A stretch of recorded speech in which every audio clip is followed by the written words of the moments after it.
Hey everyone, I'm Jossum Sauce, And I'm Tyler Salt. and welcome to yet another great episode of the Game and Guest Trivia Show. Well, we don't know if this one's great yet, Jaws. We haven't recorded it yet, so that remains to be seen. But it is another episode of the Game and Guest Trivia Show.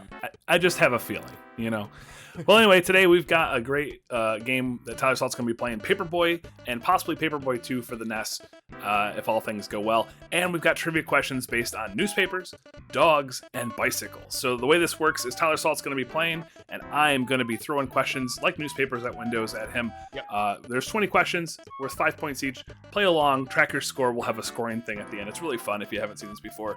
Let's jump in. Are you ready, Tyler? Let's do it. All right, so question number 1. Some people have their newspapers delivered to their porch, like you're doing right there. Some have a box specifically for the newspaper, right? Yep. And some are even okay with you just tossing it in the driveway. No big deal. Yeah. But under federal postal law, where's the place that it's most illegal to put a newspaper? Yeah.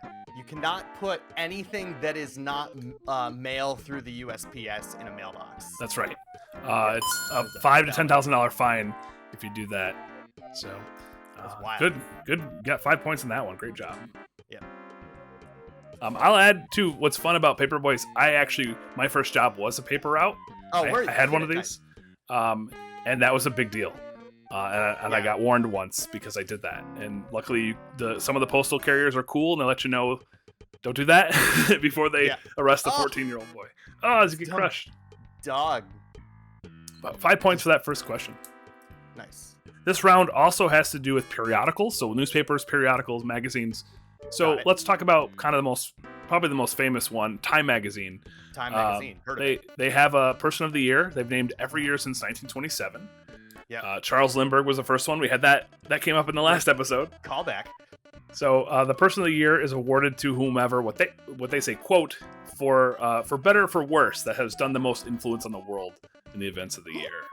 Yep. Since then, only one person has been named Person of the Year 3 times. Who was it? Ooh. 3 times since 1927. 3 times since 1927. Was it Adolf Hitler? No, but he was the Person of the Year in 1938. Stalin was in it twice. Stalin was in it twice. But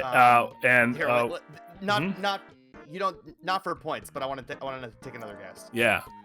Who would have been? You're in the right world or realm. You're in the right world Politics or Nazis? war. You're in the right world war. Oh. FDR? Yeah, that's right. He was 3 times as a candidate and twice as president. Yeah. So Stalin, Hitler, FDR, and Churchill were all people of the year around the late 30s, early 40s. Nice. So interesting. Honestly, I don't know if that's a good thing to be Person of the Year, considering the company that's in there, but influencing the world, those people definitely did that. Oh, I died. Man, so did all those my people. paper route. So did all those guys that were Person of the Year. But anyway, bad jokes. Wasn't it Elon Musk this year? This last year? Yes, it was, and people were pretty not excited about that. Look at how many houses Canceled I missed. subscriptions. All right, you can get it back by throwing some more papers on their porches. I do have to throw them at the houses that aren't subscribing. Yeah, you can do that, and sometimes they'll become your subscribers. Okay. You also get points for throwing it on the porch, even if they have a mailbox. So Yeah. in the mailbox or on the porch, not the windows. Right. Watch out, Skater Man.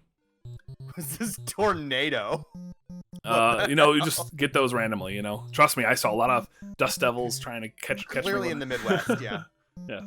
All right, so let's shift back to newspapers proper. Okay. J. Jonah Jameson is a popular character in the Spider-Man world, right? Yep. He's editor of the city newspaper, always yelling about Spider-Man being a menace Oh, and trying to unmask him, all while employing Peter Parker as the photographer. We know Peter Parker's just Spider-Man. If you didn't know that, sorry, 50-year spoiler. Spider-Man. Yeah. What's the name of the paper that J. Jonah Jameson runs? Oh, God. Oh, that's a great question. And I can offer you a hint on this one for you to only get 2 points instead of 5 if you'd like to. You know what? I'm gonna take the hint. All right, it's just to blow your trumpet to announce the news. Oh, dang it! That's what I was gonna guess too. Is it the Bugle? Yeah, the Daily Bugle. Daily Bugle. I Totally gave it the what 2 I was points going for to that. guess, too. So you're up to 7 now. Daily Bugle. That's right. So speaking of editors and comic book newspapers, staffed by Mhm. superhero alter egos, Alter Eagles. Woo! That's a different kind of hero. Yeah. The Daily Planet's where Clark Kent and Lois Lane Yep. work, right? DC Comics, Yep. Superman. Who's the editor of the Daily Planet, as portrayed by Lawrence Fishburne in the recent Man of Steel and Batman vs Superman I movies? have absolutely no idea. I could not possibly tell you this. Who's the? Yeah.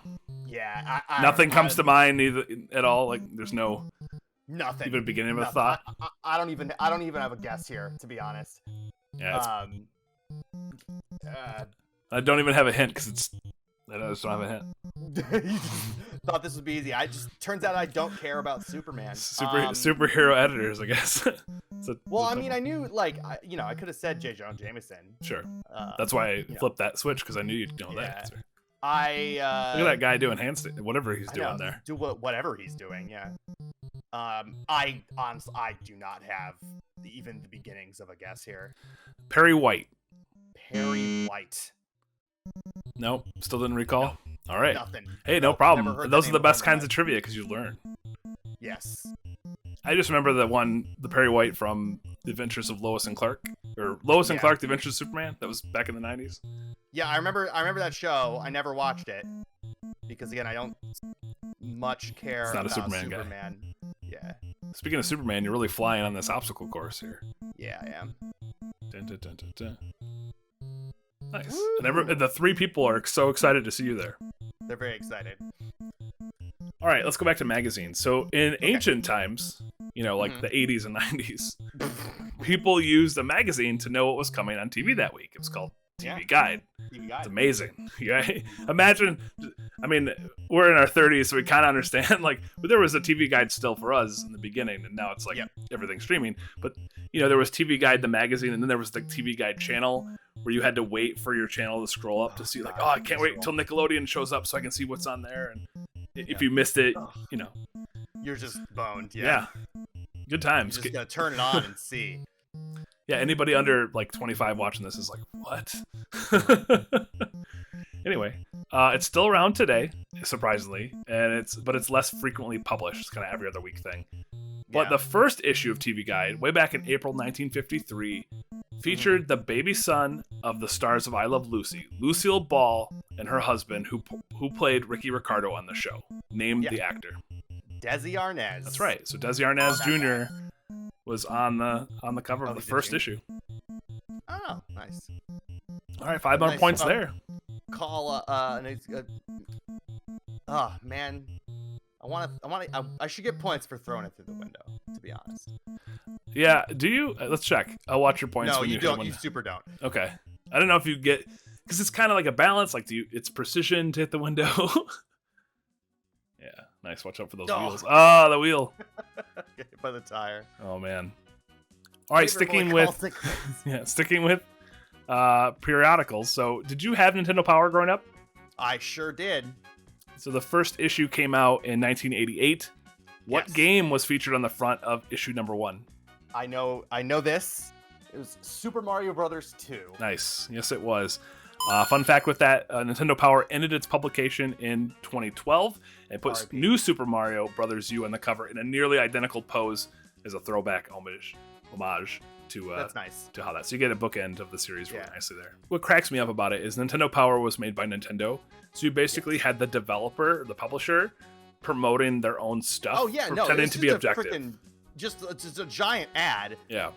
But an extremely successful one, let me tell you that. And they did it well where it didn't feel like it was just like hawking their games, because they did cover other games. But that was how Nintendo worked, right? Everybody had to go through Nintendo to publish games. You had to buy the cartridges through them. You had to license it, get approval. So in a sense, like any Nintendo game that was, the seal of approval, it was a Nintendo game, whether it was Nintendo or not. Yeah. So last question here for newspapers. You're at 17 points. So in 1970, there were over 1,700 daily newspapers printing in the U.S. Obviously, there's been a decline since then, right? Papers are closed or they're online now. So as of 2020, which is the most recent data I could find, to the nearest 100, about how many daily newspapers are left? how many did you say were? There were 1,700 in 1970. Uh-huh. And I have a range, so depending on how your answer goes, how far away from the correct answer you are, there's less points awarded. Okay. So I've got a range I'll tell you after you guess. But again, so 1,700 in 1970. How many at the end of 2020? To the closest 100. Mm-hmm. 1,700 in 1970. I'm gonna say. Oh man. A tornado.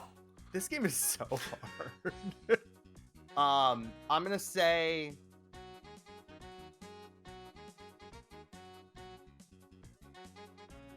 700. No, there's actually still 1,260. Oh wow! Ish. So okay. 1,300 or 1,200 would have been the right on. If you would have said 1,100, I'd give you 3 points. If you said 1,000, I'd give you 2 points. Okay, so I got no. You're points. way too far away. You've way too- overestimated the decline of print. Way too bad for newspapers. Yeah. There are a lot of local dailies, Yeah, like small town that's locals. true. That's mostly what's left. Yeah. So I have one of those where I like to look at the crime, like the Oh, local yeah? crime, because the weirdest stuff happens in my town. But it's just, you get that local flavor still from your local daily paper. Yep. A lot of them are mailed now. So then go back to that first question about Oh man. not putting in the mail. You can for those. All right. So 17 out of that total. There were 7 questions. Could have got 35 there. So Not great. Not great. Work on your superhero newspapers, I guess. Right? Jeez. Let's go with round 2 here.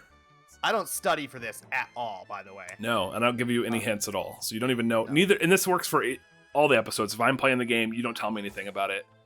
So we're just swinging in the air, hoping that we know something. One day we'll hit the big 0, I'm sure. I don't know.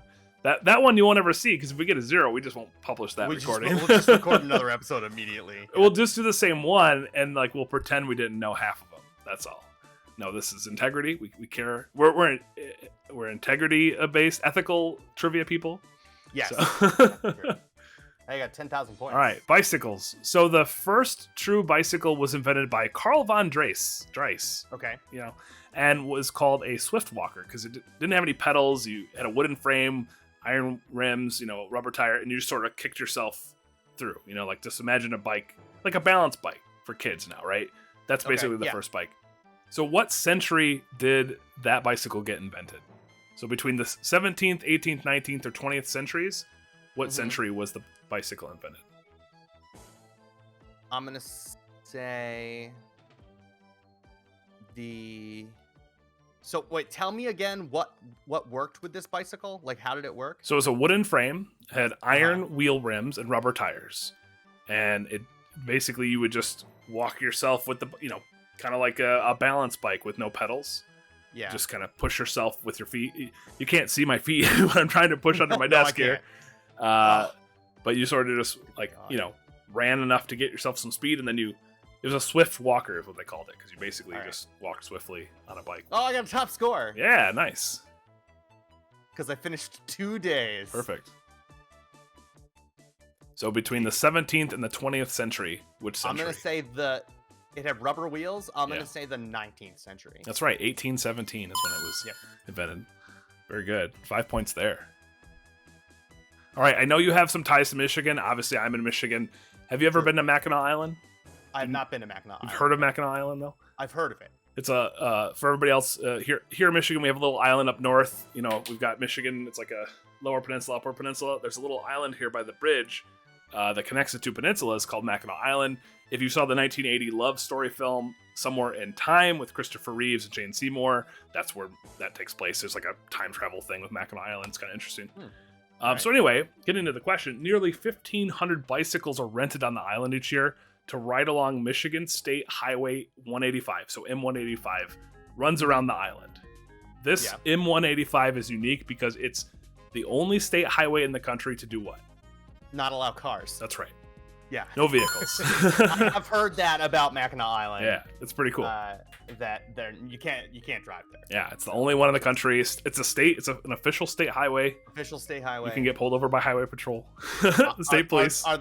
Are they on bicycles? They have cars, but they're mostly on horses. Come on. They get cars. They're mostly on horses or on bikes too. But I mean, they have emergency vehicles. They have to, Yeah, there's still some emergencies, but Not many. guess. And it's not like they're driving a car. It's like emergency use only. Yeah. You don't just see them. There's not enough room for the cars, really. I mean, it's just like a bike path. It was really cool. If you ever go to Michigan, Mackinac Island in the summer is really fun.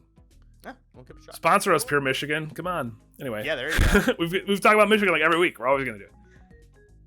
All right, so that's good. You're two for two on the bicycle questions. Going to question 3 in round 2 here. Bicycles obviously don't have electronic turn signals like cars, but you still got to let people know that you're about to make a turn. So according to the National Highway Traffic Safety Administration, if you want to signal a left turn, you stick your left arm out straight to your side. Mm-hmm. And according to them, what's the best way to signal that you're going to make a right turn?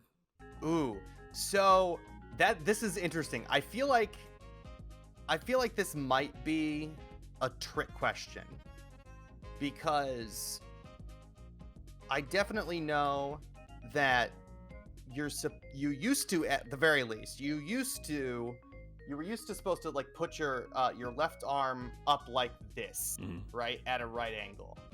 But I feel like I remember seeing that they switched it and they just said just use your right hand. But I'm gonna go with what I know to be true, and I'm gonna say to do this, to put your left hand up, your left arm up with your forearm up at a 90-degree angle. Yes, that's right. So the other way is an alternative that's acceptable according to, again, from the this agency, but it's not as safe because you're doing the signal on the same side, and that's where drivers are looking for. Oh, so right. It's safer to keep your left arm. You want to do it on your left side because that's where the drivers are. Also, since you're riding your bike on the right side of the road, putting your right hand out, you could be cars next to you, could be other pedestrians. It's not as safe, but you're more out here where there's space. Yeah. Okay, so more about bikes. The Ironman Triathlon. It's a 140.6 mile long race. Consists of 3 sports. Cycling is one of them. That's too far. That's too long for a race. Too long. 140.6 miles? I mean... Too long. That's 140.5 miles longer than I like to go. So... But cycling is one of those 3 sports. What's the other 2? Then you have to name both. Running and swimming, I would Of course. imagine. Yep. Yeah. That's it. Very good. On a roll here. 20 points in this section. You got a total of 37 now. All right, number 5. We got a little music here.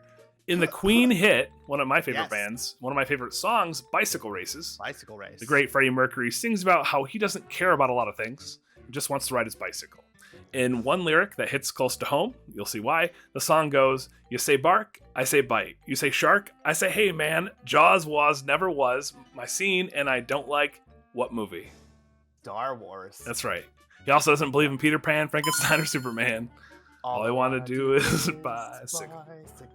Very good. Bicycle. Yep. Great song. And obviously it has... Weird song. Yeah. Like, why did Queen make that song? He just doesn't like those things. He wants to just ride his bicycle. How are you supposed to get around that dog? I guess go into the street, but then you can't get back up onto the street because the curb. If I had to guess, it's more of like, when I'm on my bicycle, I feel good. I'm just not worried about life. And there's all these things going on, movies, pop culture, politics is part of that, Vietnam, Watergate. He just wants to ride his bicycle and just relax. Yeah. Chase after the fat bottom ladies. Yeah. The fat bottom girls that are part of that song. That's right. I was trying to be nicer. the 2020's version of that song, Fat Bottom Ladies. Hey, I mean, the Olympics just changed it from the figure skating was like the last holdout, and it's now women's figure skating instead of ladies. Interesting. Yeah.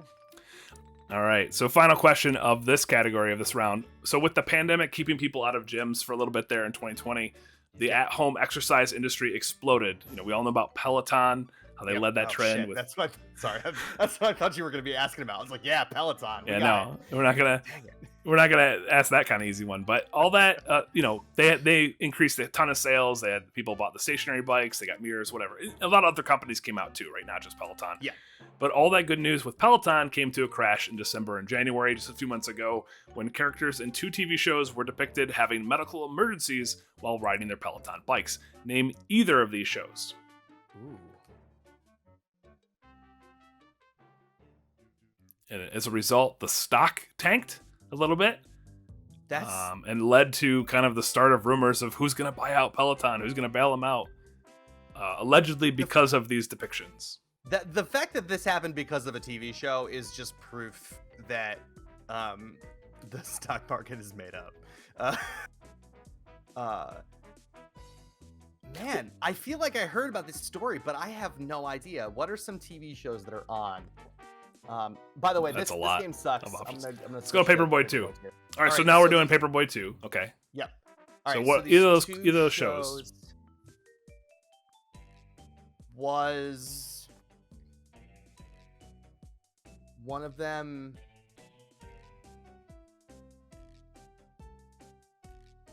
The Simpsons? No. No. I don't think you watch either of these shows, if I had to guess, but it's Billions, which is about stock. You should watch. It's actually pretty good. And Just Like That, which is Sex and the City Part 2. And that was the first one. So it's too late to be spoiled, people. And Mr. Big on Sex and the City dies having a heart attack on his Peloton bike. And Billions, another character, has a heart attack chilling on a Peloton bike. And they specifically call it out as a Peloton bike. Awesome. So, all right. Is this game better? Also very hard. Yeah. And now you got the right side, so you get the gargoyles. So after round 2, you've got 42 points now. You did 5 out of 6 on that one. That's pretty good. That's much better than the 4 out of 7 the first. So chugging along here. Round 3 now, we've got dogs. All right. So this one, be as specific as possible. But the modern domesticated dog is believed to have evolved from what animal? I'll imagine a wolf. What kind of wolf? Ooh. A gray wolf? Yeah, gray wolf. Very good. Okay. Nice. That's the only kind of wolf I can name. I mean, Arctic wolf, or there's other ones, I guess. There's probably some other ones. Why is there a castle with cannons on this street? Yeah. It's like the guy in Mary Poppins who lives next door to the Banks family. You know, he's got like the ship and the cannons that he fires at. This guy's roasting a pig. Oh, man. While one worker carries around a glass. With a pane of glass. Yeah. Oh, through the car. Paperboy fired. Didn't even make it down the road once. Yeah, not arrested though, even though the cop is involved in the picture there. So maybe the editor needs to fix that photo. All right, so number 2 on the dogs questions here. So another superhero question, going back to Superman world. All right. What's the name of Superboy's canine friend, also known as the Superdog? I don't know, but I have a guess. This isn't even really guess. I have a joke. Okay. Is it Rex Ruther?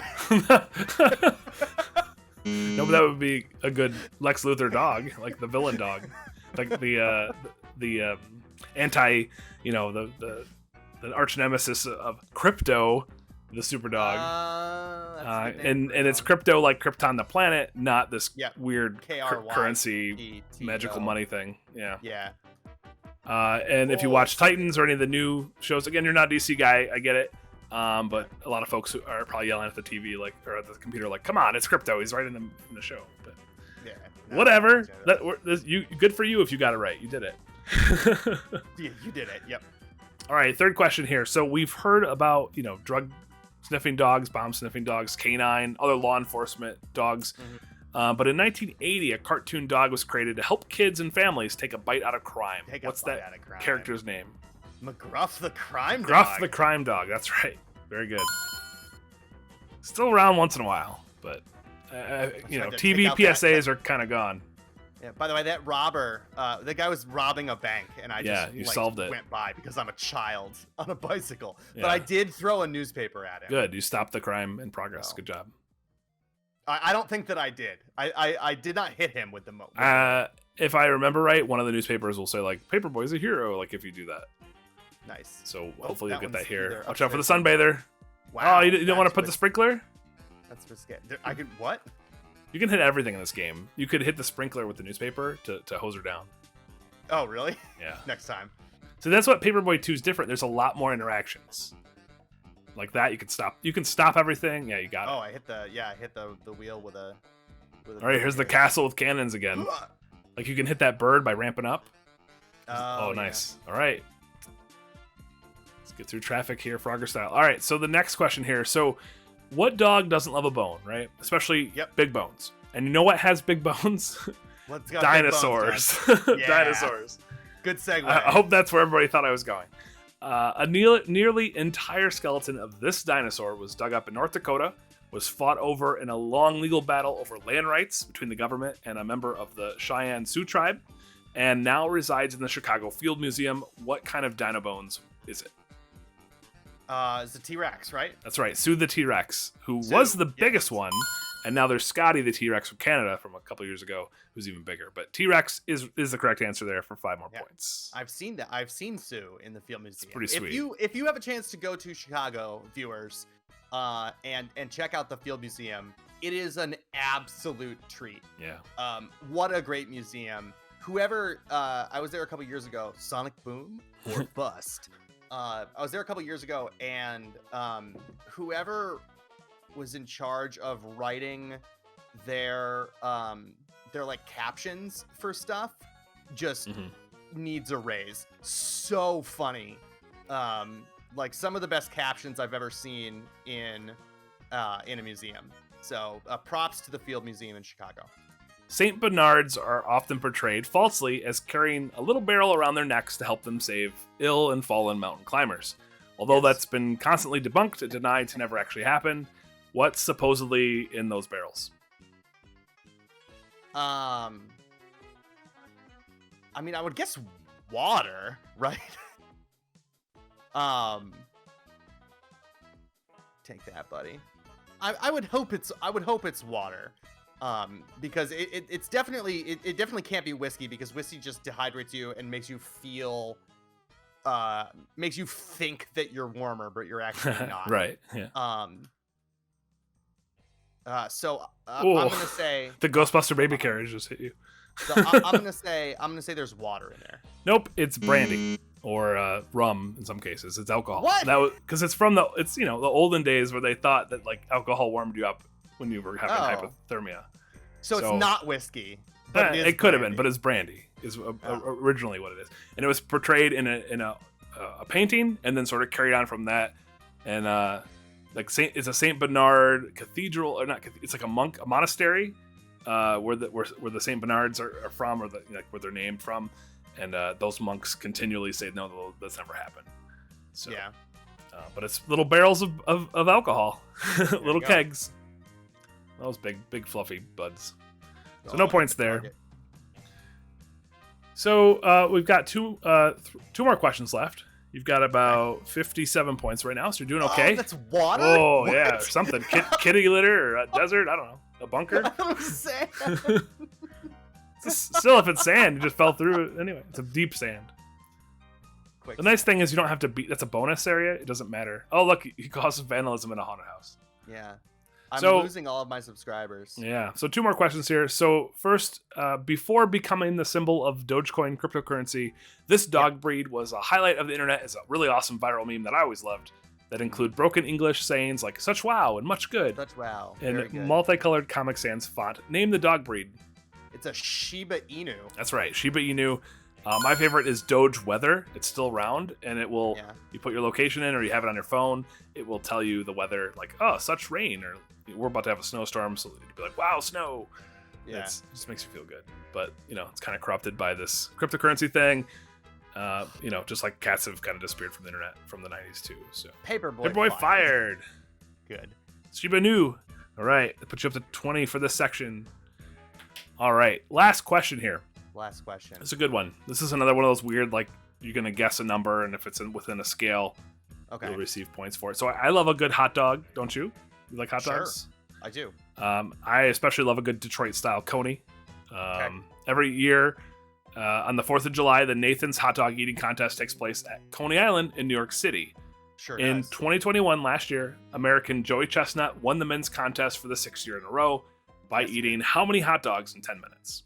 A truly disgusting number. I'm going to say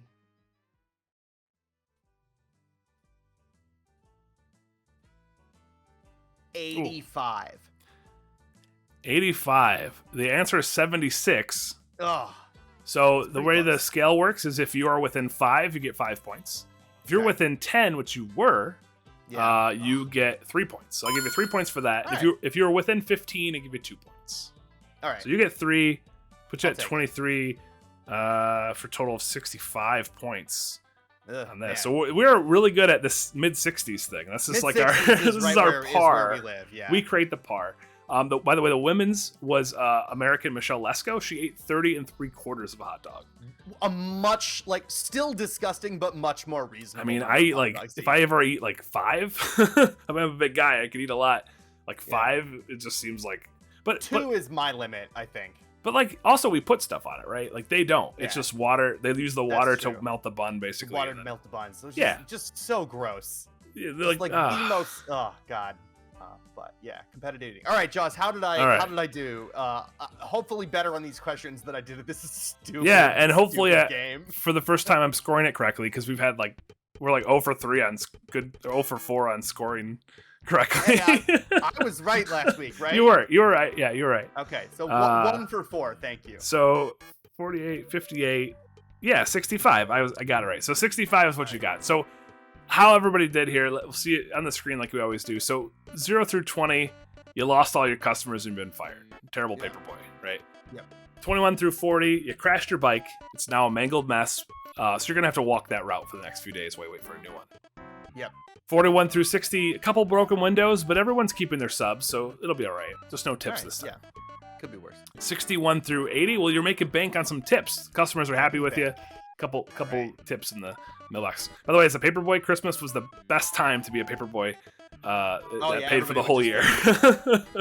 Just leave especially as a teenager, people like teenagers given the newspaper, right? It's help the kid out, right? Yeah. 80 through 90, 81 through 90, you're good enough for a raise, and you've been named Paperboy or Paper Girl of the Month. Good for you. Nice. And 91 plus, well, you did so well, you're now the editor of the newspaper. Wow. So that's pretty good. Yeah, well, there's 65. You got a couple tips. Feeling good about that? All right. I'll take it. Awesome. Cool. Let us know how you did in the comments down there. Yeah. And don't forget to like and subscribe to the channel. We're doing this every Friday now, so every Friday morning you'll see a new episode. What is next Friday's episode, Tyler? Next Friday, Jaws is going to be playing. We're moving from the NES to the SNES, and Jaws is going to be playing Earthworm Jim. Yeah, groovy. Earthworm Jim, which I just found just infuriatingly difficult as a child. So that is sort of our game now. We find really hard games to play and make it harder with trivia. A little peek behind the curtain here. Earthworm Jim was on our list of games to make episodes about, and I picked it to have Jaws play it next week, so I didn't have to play it. Yes. Awesome. So as always, share this with a friend, like and comment, subscribe, all that good stuff. Help us get this out there. Yeah. Join us on Twitter. Go for it. Game and Guess. And you can also email us. Yeah. You can email us at gameandguess@gmail.com. If you've got game suggestions, let us know. Yeah. Let us know on Twitter. What do you want to see us play? And support your local newspapers. Support your local newspapers. Keep them in print. Keep them out there. Give them your hard-earned dollars. Support freedom. Yeah. All right. Well, anything else before we go? Don't play Paperboy. It's bad. It's a bad game. So 10 out of 10. Got it. 10 out of 10. Awesome. Well, on behalf of co-host Tyler Salt here, I'm Jossum Sauce. Thanks so much for joining us. We'll see you next Friday. Keep gaming and guessing. Bye, everybody. Bye.